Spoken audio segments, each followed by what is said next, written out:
The story begins with a corpse lying on the ground, blood spreading across the stone beneath it. The area is silent, carrying the aftermath of violence. Soon after, a group of soldiers arrives at the scene. They move cautiously, advancing toward a temple located along a path that runs between two towering mountains. As they climb the stone steps leading upward, the destruction becomes increasingly apparent. Upon reaching the temple grounds, the devastation is undeniable. The buildings are ruined and bodies are scattered across the area. One elderly monk among the group struggles to accept what he is seeing. The Manhwa sect, once known for its discipline and strength, has been reduced to a place of death. Another member of the group reacts with visible anger, convinced that only an inhuman force could have caused such destruction. Before any conclusion can be reached, attention shifts forward. Suddenly, movement appears among the corpses. From the rear of the battlefield, a single figure begins to walk forward. As he draws closer, his blood-soaked and heavily wounded face becomes visible, stunning the gathered leaders. They recognize him as the Plum Blossom Sword Saint. Without pause, a vast wave of red energy surges outward from him. The attack overwhelms the front lines instantly, crushing warriors and tearing through the battlefield without resistance. As the chaos spreads, a terrifying red aura rises, revealing the true origin of the massacre. From within the darkness, a hand emerges holding the severed head of Manhwa's leader. The representatives of the sects are left unable to react. A young warrior then steps fully into view, openly provoking the massive gathering. He reveals that his presence was driven by Manhwa's reputation as the strongest sect. Through effortless violence, he proves that reputation false. He throws the fallen leader's head toward the crowd, challenging them to attack together. Consumed by anger and humiliation, the remaining masters unleash a combined assault. Facing them, the warrior calmly accepts the challenge, finding the confrontation finally worth his attention. As the scene transitions smoothly, the perspective shifts to the real world. Dong Bong-soo is revealed sitting in his room, playing a newly released virtual reality game. Inside the game, he controls the sword master seen earlier, fighting countless enemies simultaneously. Even he finds it difficult to believe how many opponents he managed to defeat at once. It becomes clear that the entire massacre was part of the game's content. The game is notorious for its extreme violence, featuring relentless bloodshed and highly realistic depictions of injury and dismemberment. These elements make it especially appealing to Bong-soo. He recalls that the game has already drawn massive backlash and protest emails demanding its shutdown. Despite this, he believes there is nothing else quite like it. Still, he decides that in his next session, he might try playing more calmly.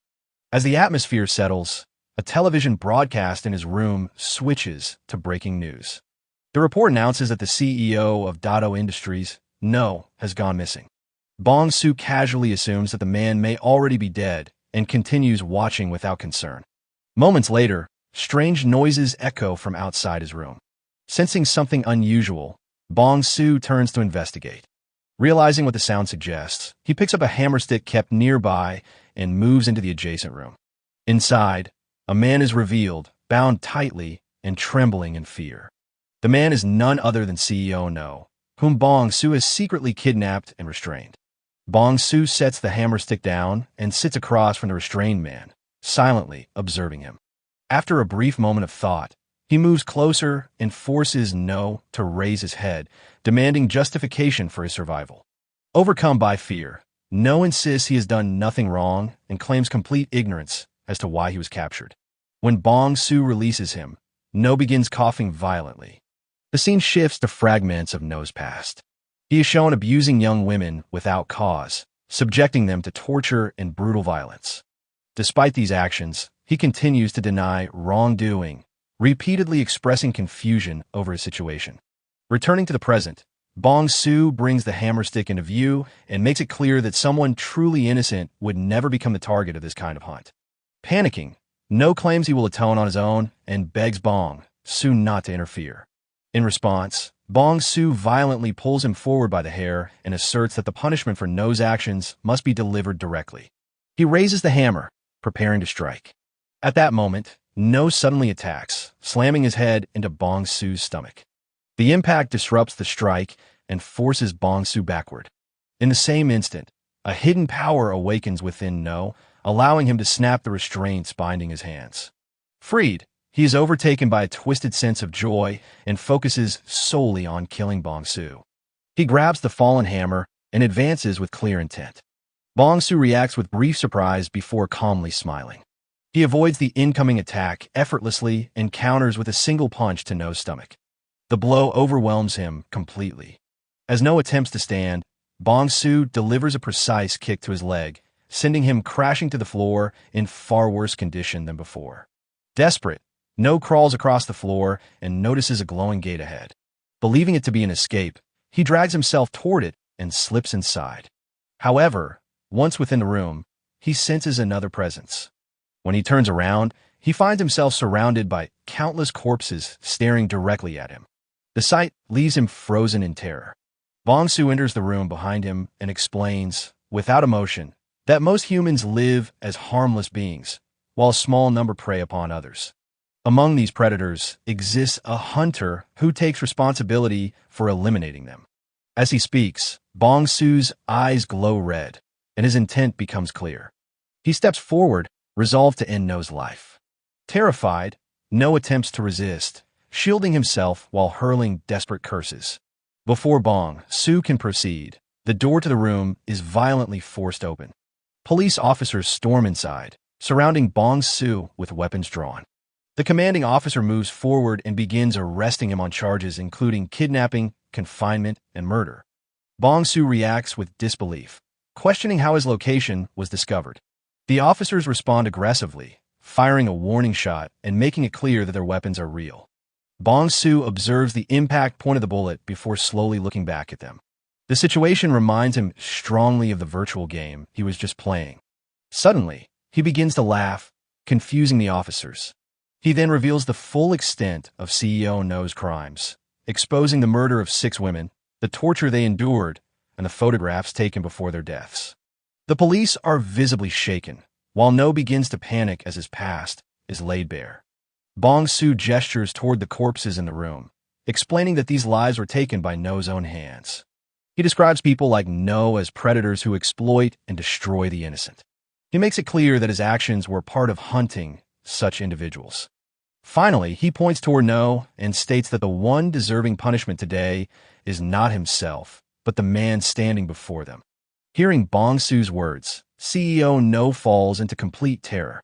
One of the police officers, holding a gun while casually lighting a cigarette, makes it clear through his attitude that the only person he sees in front of him is a kidnapper and a murderer. This response ignites a surge of anger inside Bong-soo. He lifts his hammer, realizing that any attempt to make the authorities understand has failed. In that moment, he accepts that explanation has no meaning here. Acting on that realization, he swings the hammer down toward CEO No.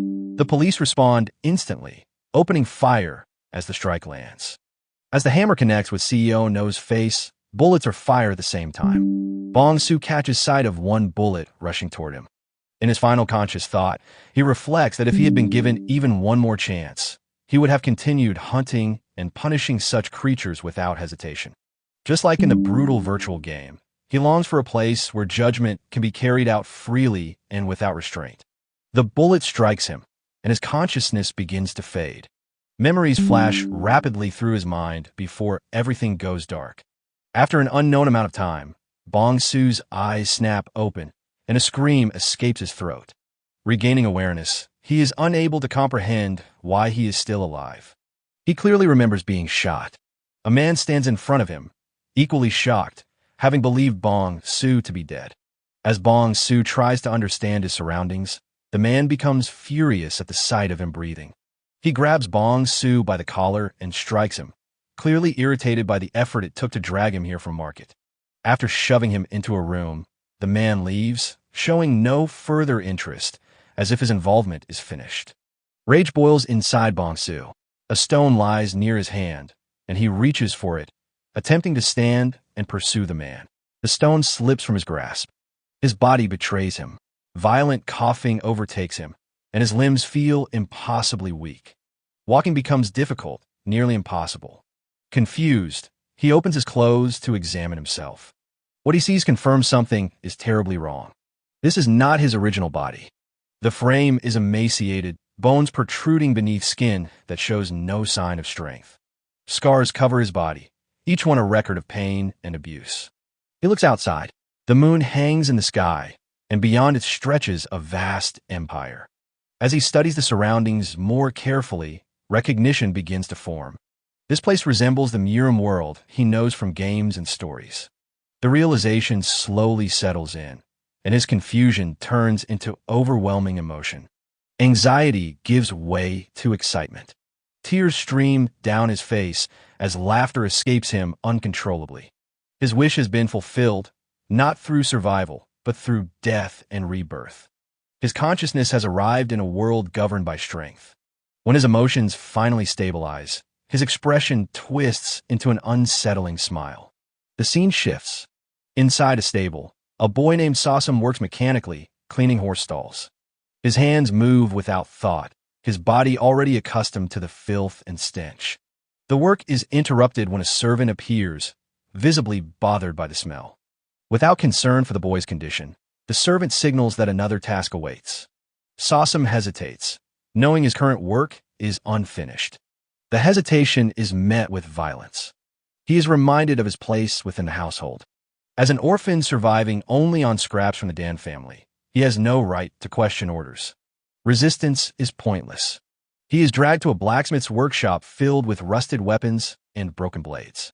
An elderly blacksmith waits inside, along with a large, intimidating figure. The blacksmith surveys the workshop with fatigue. Only 2 people have arrived, and the pile of weapons makes the task difficult. Dongo dismisses the concern and treats Sam as labor, striking him hard and knocking him to the ground. Without waiting, Dongo leaves, abandoning him with the work. The blacksmith watches in silence, unable to interfere. Sam forces an oversized bundle of weapons onto his back. The sack is unstable, blades pressing through the fabric. He stumbles under the weight and collapses. The load falls beside him, leaving him motionless from exhaustion. The blacksmith approaches and notes his condition. Sam insists on continuing, but as he turns away, memories knot his own surface.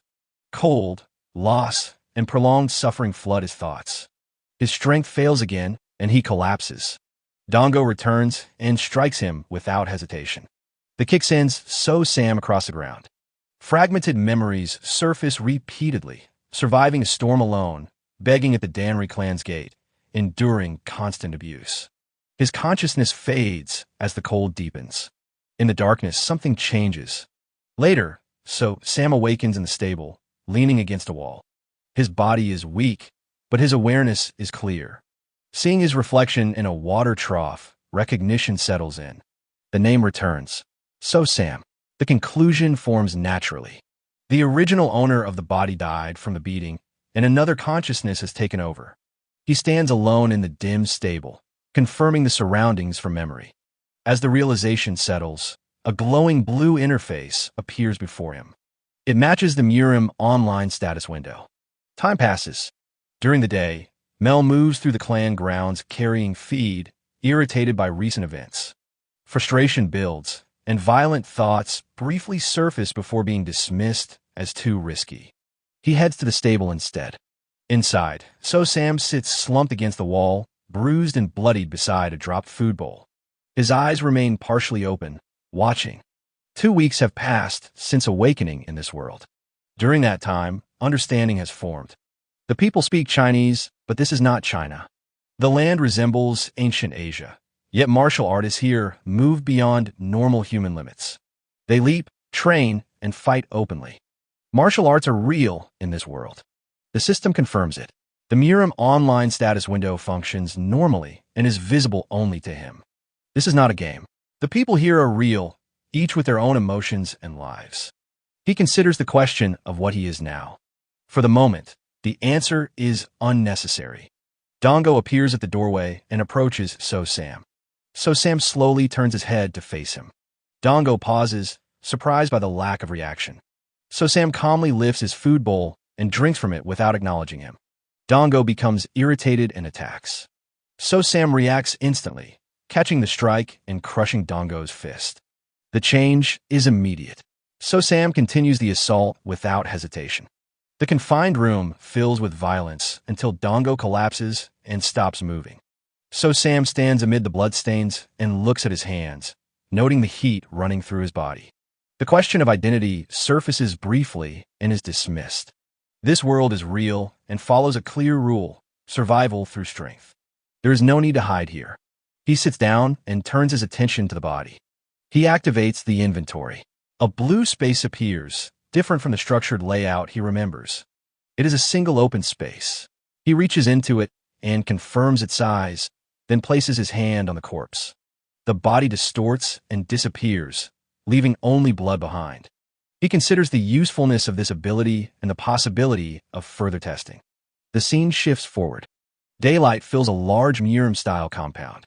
In a courtyard, two men talk, while So Sam sweeps nearby. He wears a simple mask and continues his work quietly. Their expressions show mockery as they notice him. When he pauses, one of them moves forward and strikes him. So Sam does not resist. He lowers his gaze, resumes his vacant behavior, and continues sweeping. The role remains intact. Machel shoves Dong Bong Su forward and directs him toward the stable, then forces his head down against a post. Dong Bong Su maintains his weak act and offers no resistance. Machel vents his frustration briefly, then leaves him to obey the order. Dong Bong Su leads the horse through the busy village streets, maintaining his frail appearance. The market is crowded, and the setting turns the task into a public display. As he walks, he notices children hiding nearby, waiting. They ambush him, throwing a stone that strikes his head. Blood runs down his temple, but he continues walking without reacting. The children laugh and follow, mocking him and throwing more stones. For a brief moment, his silhouette darkens and his presence shifts. The children freeze in fear. One of them breaks down, unsure of what he saw. The moment passes. Dong Bong Su resumes his harmless behavior, pats the horse, and walks on. The children recover and continue mocking him, though with less confidence. He endures it all without response, his steps steady. Back at the armory, Machel complains to himself while cleaning, irritated by extra work and Dongo's absence. As he wonders where Dongo has gone, the armory door opens and Dong Bong Su steps out. Machel looks inside and finds every weapon cleaned, polished, and neatly arranged. He is stunned. Dong Bong Su nods, maintaining his foolish expression. Machel misinterprets the change as obedience. Dong Bong Su offers a small, heavy pouch. Machel opens it and finds it filled with coins taken from Dongo's body. His confusion turns to satisfaction. Believing the money to be a tribute, he accepts it and leaves in high spirits. Dong Bong Su watches until he is gone. The harmless expression fades, and his gaze turns cold. As dusk falls, Machel heads into town, pleased with his gain and unaware of the situation.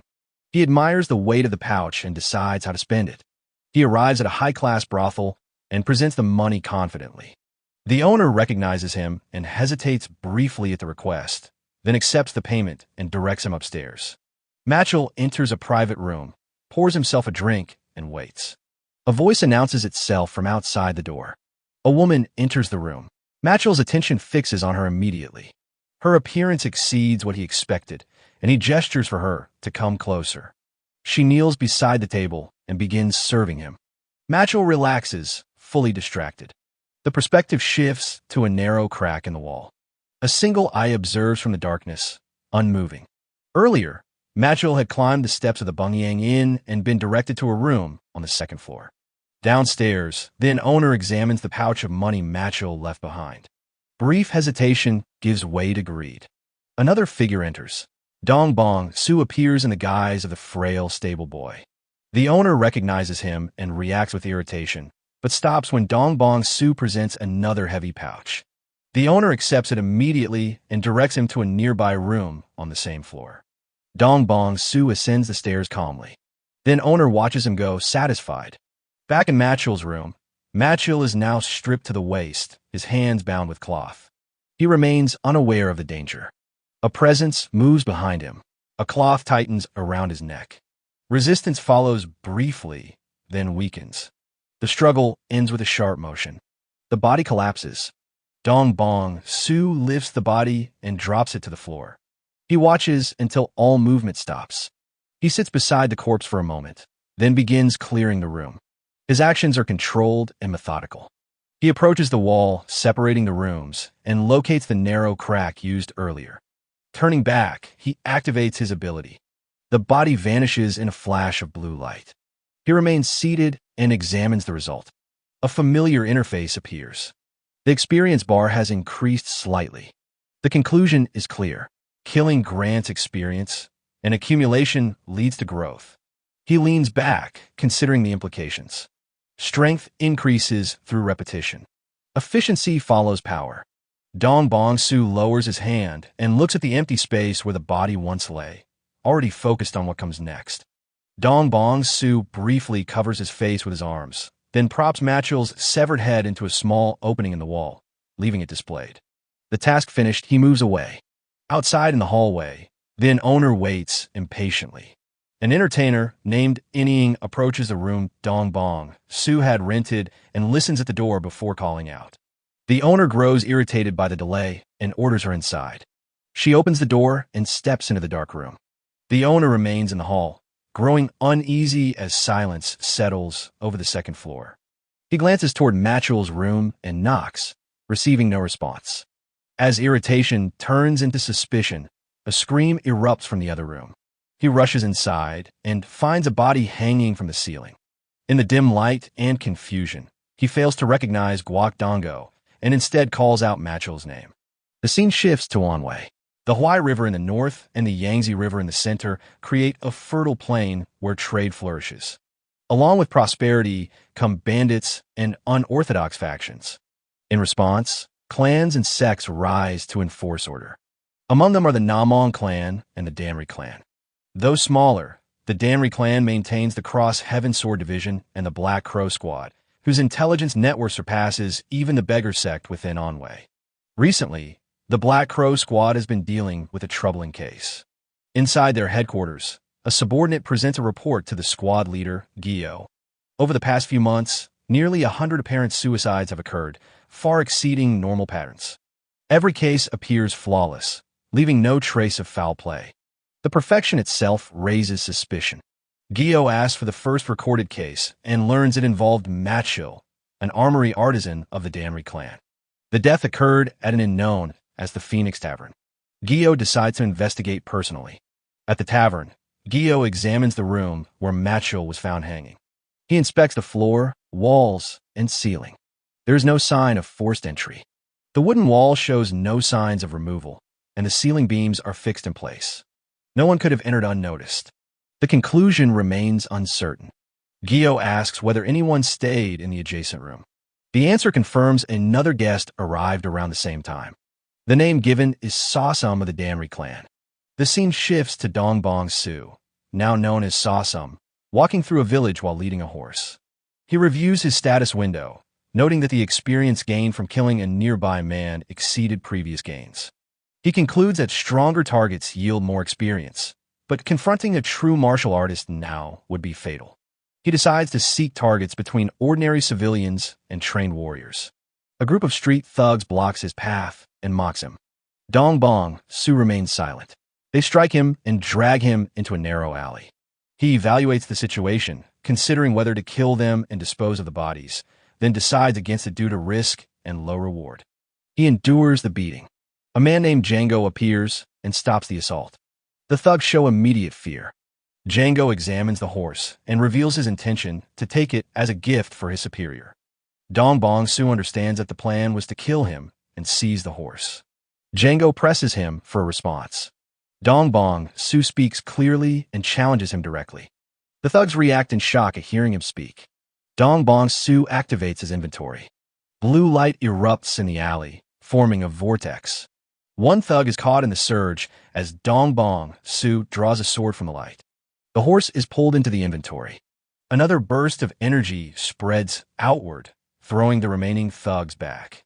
A system window appears, confirming Dong Bong Su's level has increased from 1 to 2. A red and black aura surrounds him. The thugs panic, recognizing the threat. Some attempt to flee, while others hesitate between running and attacking. Panic spreads through the gang as they realize what stands before them. They turn and flee through the shattered alley. One thug runs in confusion, unable to understand what he encountered. He stumbles and collapses. Psalm approaches, stomps him down, grabs him by the collar, and drags him away. Later, the thug regains consciousness and finds Psalm sitting in front of him. As Psalm steps closer, the thug's fear grows. Psalm presses a knife to his throat and demands information about the man who died earlier. The thug reveals his name was Django and that he belonged to the Black Snake Society. He explains that the Black Snake Society is part of the Ebony Syndicate that controls the back alleys of Bongyang, and that Django was an executive. He also reveals the leader's name, Bang Pa, and admits that Bang Pa ordered Django to kill Master Sum and take the horse. Psalm processes the information and understands the structure of the Ebony Syndicate and the Black Snake Society. He demands everything the thug knows, making it clear his survival depends on it. The thug cooperates fully. Moments later, the thug lies dead. Psalm opens his inventory and removes all the bodies, leaving no trace. He remains at the scene and reviews what he learned. The Ebony Syndicate becomes a clear target. These people exist between ordinary civilians and martial artists, fitting what he's been searching for. He notices that all wounds on his body have healed completely after leveling up. Every injury is gone. He considers that even fatal damage might be recoverable under certain conditions, making calculated risk acceptable when close to leveling. He reflects on the light that appeared during the level up and recognizes it as a danger. Both the glow and the inventory-based killings risk exposure. Remaining unnoticed is essential. A hunter must appear ordinary and blend in completely. Leveling must occur only after a hunt or in isolated places. Psalm stands beside his horse and reviews the encounter. If Django had been more cautious or stronger, the outcome could have been different. Pretending to be mute is no longer enough. He decides he must grow stronger quickly without being discovered. That resolve settles firmly. A system message appears, reporting a critical error in the Murim online system. It states the game can continue, but the warning remains unresolved. Psalm notes the error appeared after reaching level 2 and concludes it is likely caused by his existence interacting with the system. He checks his status window. Attributes previously marked as question marks now appear as gauge bars. He considers that this change may be tied to the error and that not everything can be fully quantified in reality.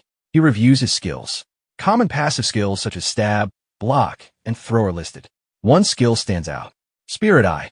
It has no description, and its function remains unclear. At that moment, the system announced that the activation conditions for Spirit Eye had been met. The skill activated automatically when an enemy with a level difference of 10 or more entered a 20-meter range. The displayed distance continued to decrease. Psalm inferred that Spirit Eye functioned as an early warning. As the distance shortened, his attention shifted toward the gate. He judged the presence unlikely to be an enemy. Few would dare enter the Danri clan, and an intruder would not move this openly. The approaching individual was likely an expert from a clan. Psalm did not yet understand what a 10-level difference truly meant. Considering the effort and risk required just to reach level 2, the gap had to be significant. Reaching level 10 through ordinary people alone would require thousands, possibly tens of thousands, of deaths. That difference represented the weight of many lives. Someone of that level within the Danri clan was approaching. The door opened.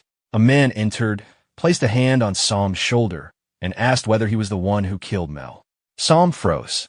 Internal energy flowed from the man's hand into Psalm's body, circulating through him and inspecting him completely. When the inspection ended, the man withdrew his hand and left with his subordinates. Psalm remained silent.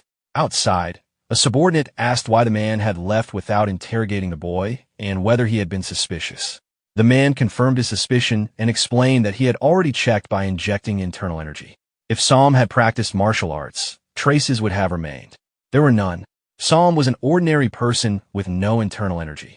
As they walked away, the man considered whether the deaths were truly suicides. If it was a plague, he wondered how many more would die before it ended. On a night lit by an eerie moon, the suicide plague in Bayong abruptly stopped. In its place, killings began to spread through the city. Heavy rain followed. Inside a bar, several people drank together. One mentioned the story of a nameless swordsman. The other acknowledged that nearly everyone had heard it. The first insisted the figure should be called the Great Nameless Swordsman and said he was hunting members of the Ebony Syndicate. The second warned him to speak quietly. The first dismissed the concern and said the White Tiger Unit and Red Wolf Sect had already been wiped out. The second replied that one group remained and warned that the Black Snake Society would not tolerate such talk. The first said their turn would come and claimed the Nameless Swordsman would destroy them as well. Nearby, another man listened without reacting. He finished his drink, stood up, and left the bar in silence.